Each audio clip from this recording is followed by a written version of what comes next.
पुराने ज़माने की बात है कि एक मुल्क में एक अमीर ताजिर आदमी रहता था। वो अपने काफिले के साथ मुल्कों तिजारत करता और खूब दौलत कमाता। एक बार ताजिर अपने काफिले के साथ समंदर में सफर कर रहा था ना, उसके पास तिजारत की बहुत सारी चीजें भी थी। अभी वो मंजिल से दूर था कि समंदर में तूफान आ गया। ताजिर के लिए ये कोई नई बात नहीं थी। उसे उम्मीद थी कि उसके आदमी जल्द ही जहाज को इस तूफान से निकाल लेंगे, लेकिन इस बार तूफान बढ़ता चला जा रहा था, यहाँ तक कि जहाज का आगे बढ़ना मुश्किल हो गया। समंदर में एक चट्टान से जहाज टकरा गया और उसके एक हिस्से में सुराख हो गया। पानी तेजी से जहाज के अंदर आने लगा। ताजिर के मुलाजिम पानी को जहाज के अंदर आने से रोकने लगे।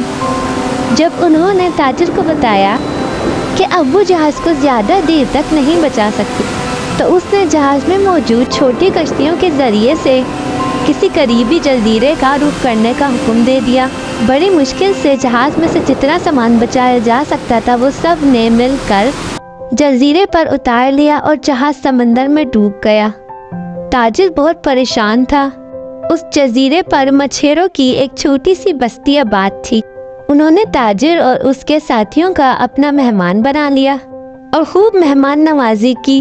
ताजिर को सामान डूब जाने की इतनी फिक्र नहीं थी, क्योंकि उसके पास दौलत की कमी नहीं थी। वो सिर्फ इस फिक्र में था कि अपने मुल्क कैसे वापस जाएगा।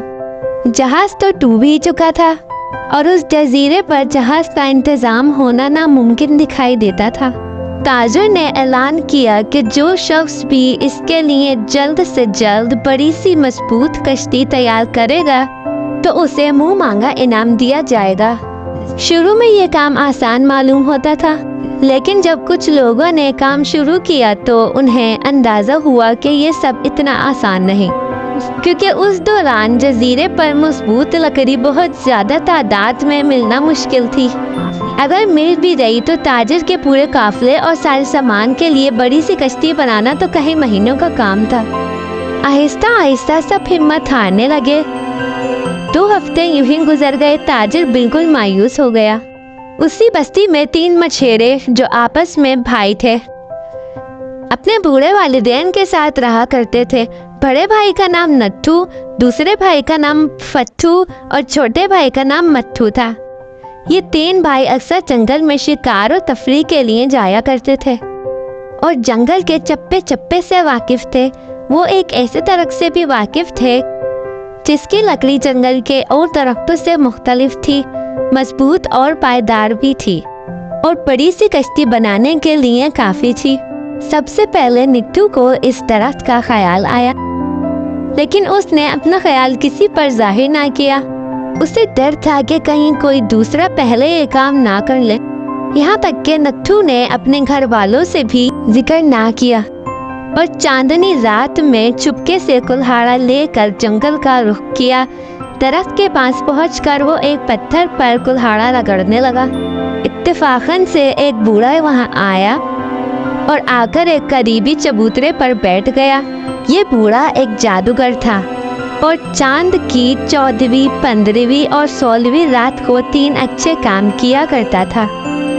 उस रात भी वो कोई अच्छे काम की तलाश कर रहा था कि उसकी नज़र नट्टू पर पड़ी, जो पत्थर पर कुल्हाड़ा रगड़ रहा था। उस बूढ़े ने नट्टू की मदद करने का ख्याल से पूछा, इतनी रात को जंगल में क्या कर रहे हो मियाँ? नट्टू ने चौंक कर बूढ़े को देखा। आधी रात को जंगल में बूढ़े को देखकर वो हैरान हुआ। वो अपना ख्याल किसी पर जाहिर नहीं करना चाहता था। मैं लकड़ी के चमचे बनाने का काम करता हूँ, तो बस चमचों के लिए लकड़ी काट रहा था। नट्टू ने उस बूढ़े से झूठ बोल दिया और लकड़ी काटने के लिए तैयार हो गया।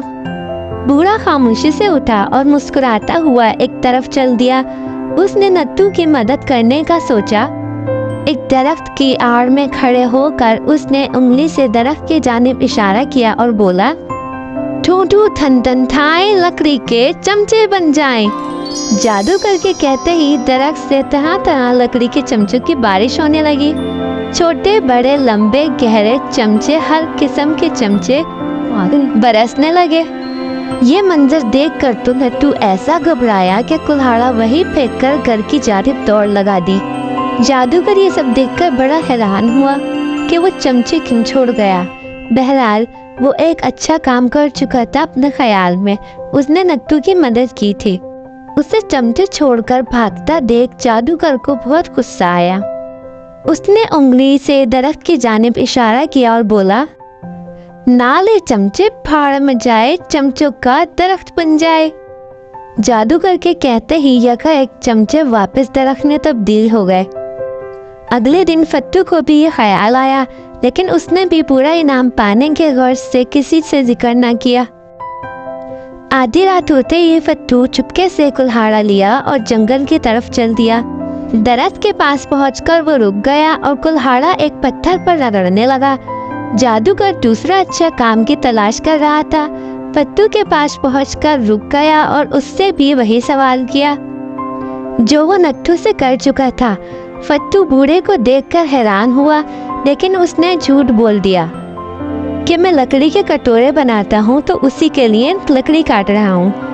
जादूगर ने एक दरख्त की आड़ में खड़े होकर उंगली का इशारा किया और ये बोल पड़ा, टू टू टीतन टाए, लकड़ी के कटोरे बन जाएं। फौरन ही दरख्त में से किस्म के छोटे बड़े दरमियाने लकड़ी के कटोरे बरसने लगे। ये मंजर देखकर तो फट्टू ऐसा भागा कि पीछे मुड़कर ही ना देखा। इधर जादूगर हैरान था कि कल चमचे छोड़कर भाग गया, पर आज कोई कटोरे छोड़कर भाग गया। इस बस्ती के लोगों को शायद नेकी राज ही नहीं। ये कहकर उसने फिर दरख्त की जानिब इशारा किया और बोला, बेकार न जाएं, लकड़ी के कटोरे दरख्त बन जाएंगे पड़े पड़े। जादूगर के कहते ही ये कटोरे वापस दरख्त में तब्दील हो गए। तीसरे दिन यही ख्याल मट्टू को भी आया, लेकिन वो कम उम्र था और ये काम उसके अकेले के बस का नहीं था। मट्टू ने इस बात का जिक्र नट्टू और फट्टू से भी किया, लेकिन उन्होंने साफ इनकार कर दिया। इतनी बड़ी कश्ती बनाना हमारे बस का काम नहीं है। लेकिन दोनों ने अपने साथ हुए वाक़ये के बारे में कुछ नहीं बताया। मट्टू उन दोनों की तरफ से मायूस हो गया और शाम में खुद ही कुल्हाड़ा लेकर जंगल का रुख किया। अभी वो पत्थर पर अपना कुल्हाड़ा तेज कर ही रहा था कि जादूगर फिर वहाँ नमूदार हो गया और उसने मट्टू से पूछा, इस वक्त जंगल में क्या कर रहे हो मियाँ? मट्टू बाबा की बात सुनकर बोला, अरे बाबा, करना क्या है, कुल्हाड़ा तेज कर रहा हूँ। फिर उससे लकड़ी काटकर बड़ी सी कश्ती बनाऊंगा और मुंह मांगा इनाम कमाऊंगा। नट्टू ने ईमानदारी से उस बूढ़े को सब कुछ सच सच बता दिया। बूढ़ा मुस्कुराया और उठ के एक तरफ चल दिया। एक दफा फिर उसने अपनी उंगली का इशारा एक तरफ पर किया और बोला, वस्तम पश्तम चश्ती, कश्ती लकड़ी की बन जाए कश्ती। बाबा के कहते ही दरख्त में से लकड़ी के बड़े बड़े टुकड़े जमीन पर गिरने लगे और ये लकड़ी के टुकड़े मुख्तलिफ शक्ल इख्तियार करने लगे। किसी के सीढ़े तो किसी के तख्ते तो किसी की कुर्सियां बनने लगी। मिट्टू ये देखकर तो बहुत हैरान हो गया। जल्द ही सारी चीजें आपस में जुड़ने लगे और एक बड़ी मजबूत कश्ती तैयार हो गई।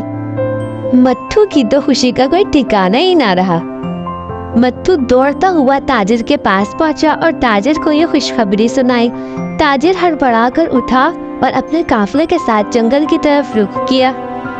जहाँ कश्ती उसके इंतजार में थी, मिट्टू को सब ने अपने कंधों पर उठा लिया। नट्टू और फट्टू तो बस हैरान ही रह गए कि ये काम हो कैसे सकता है। ताजिर की खुशी का तो कोई ठिकाना ही नहीं था। उसने अपने वादे के मुताबिक मट्टू को बहुत से पैसों से नवाजा। नट्टू की ईमानदारी की वजह से आज ताजिर और उसके काफले अपने घर पर वापस जा सके। इसीलिए कहते हैं कि हमेशा सच बोलो और जिंदगी में कामयाबी हासिल करो।